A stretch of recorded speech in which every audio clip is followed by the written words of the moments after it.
Sukarno was born in 1901 in Java, the dominant Indonesian island. He grew up under the demeaning rule of Dutch colonialism.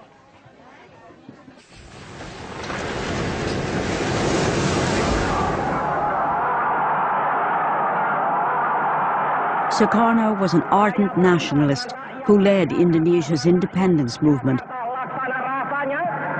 He became president of the new Republic of Indonesia in 1949. Belum ada yang menandingi Sukarno sampai sekarang. Dialah yang mengerti nasion Indonesia itu. Karena itu juga Sukarno lah yang tidak jemu-jemunya menganjurkan tentang nation and character building.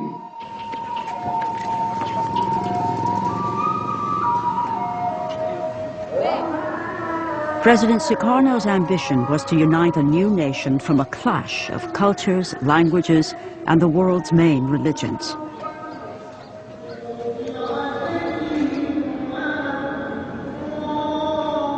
Indonesia is the fourth most populous nation on earth and the world's largest Muslim community.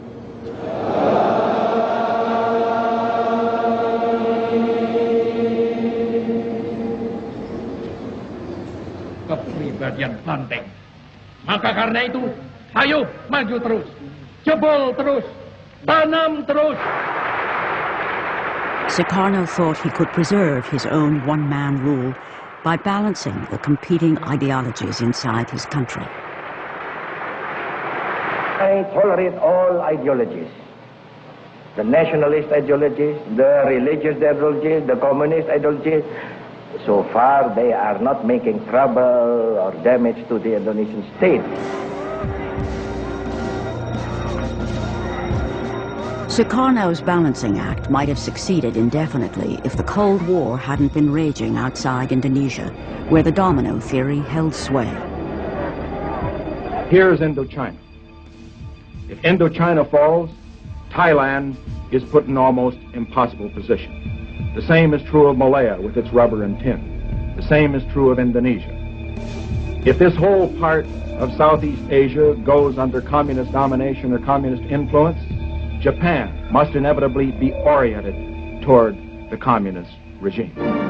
America says welcome in a big way to President Sukarno. Vice President Nixon and State Secretary Dulles are on hand at Washington's National Airport. As leader of the highly strategic Indonesian domino, Sukarno was courted by leaders on both sides of the Cold War. He attempted a policy of neutrality, believing this was the best way for his young nation to gain assistance from East and West. May God give us, America and Indonesia, the best friendship which has ever existed between two nations.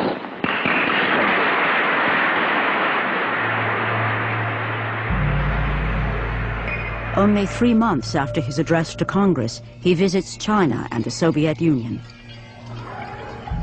This was interpreted by Washington as going over to the communist enemy.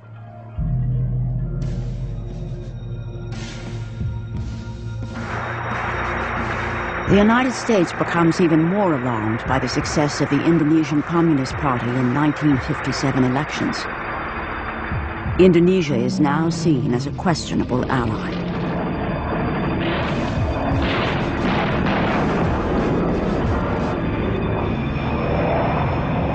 In the largest covert operation since World War II, President Eisenhower backs rebellions against Javanese rule in the outer islands. Let's face it, the United States made a horrible blunder in 1957-58 in supporting an independence movement within Indonesia. It was a disaster. We should never have been in it in the first place, and if we were, we shouldn't have been in it the way we were. American involvement was revealed when a U.S. pilot was shot down. The U.S. quickly withdrew support, and the rebellions collapsed. Western intervention had backfired. Having stood up to a superpower, President Sukarno's grip on his country tightens, and he becomes emboldened on the international stage.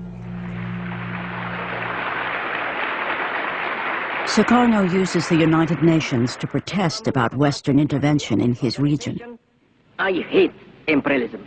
I detest colonialism, and I fear the consequences of their last bitter struggle for life.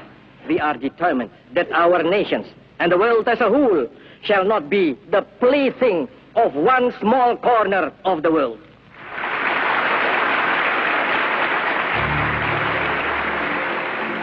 Shortly afterwards, Britain moves to form the new state of Malaysia on Indonesia's border. Sukarno is not consulted. Incensed, he launches a military campaign against British forces to crush Malaysia.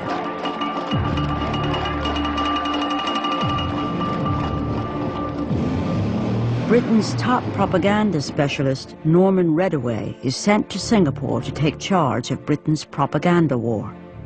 What I remember Norman telling me, his mission was very simple. Do anything you can, he was told, to get rid of Sukarno. And he was given a budget. It was a matter of hundreds of thousands of pounds. Sukarno had a well-deserved reputation as a womanizer. The CIA had tried to undermine him in the eyes of his people by producing a pornographic film with a body double wearing a Sukarno mask.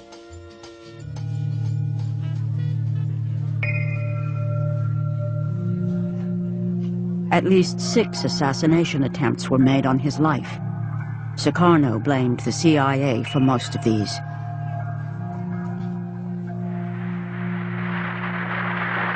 National Congress of the Indonesian Communist Party open.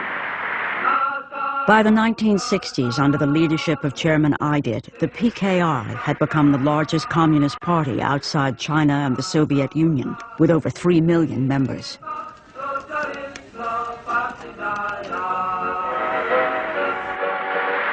personal appearance of President Sukarno increases the atmosphere of unity of this gathering.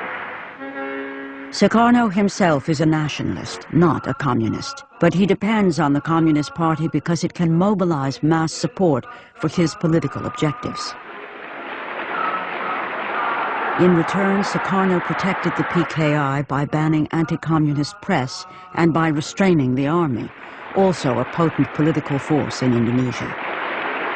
The chairman of the Communist Party had outlined a new approach of a kind of parliamentary road to power. At the same time, the Indonesian army was fairly unique because it operated also like a political party. And in that sense, the Communist Party and the army were in competition with each other, all from the village level up to the capital city. The West, as well as many Indonesians, fear the country is in danger of falling into communist hands. Supporting the army is seen as the best hope for the anti-communist cause. With the PKI growing rapidly under Sukarno's protection, the lines are drawn for an inevitable showdown.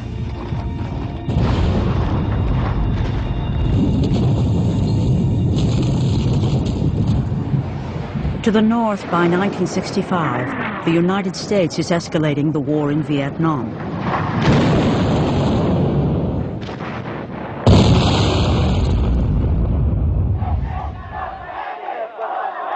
In protest, U.S. buildings in Indonesia become a target. There were mass demonstrations, thousands of screaming demonstrators that would throw rocks at our embassy, and several with flaming rags around them. So we were, in effect, public enemy number 1 at that point. We had replaced the British. Anti-Vietnam War protests are also the order of the day at the University of Wisconsin, where Ibnu Santoro has been studying economics for the past 5 years.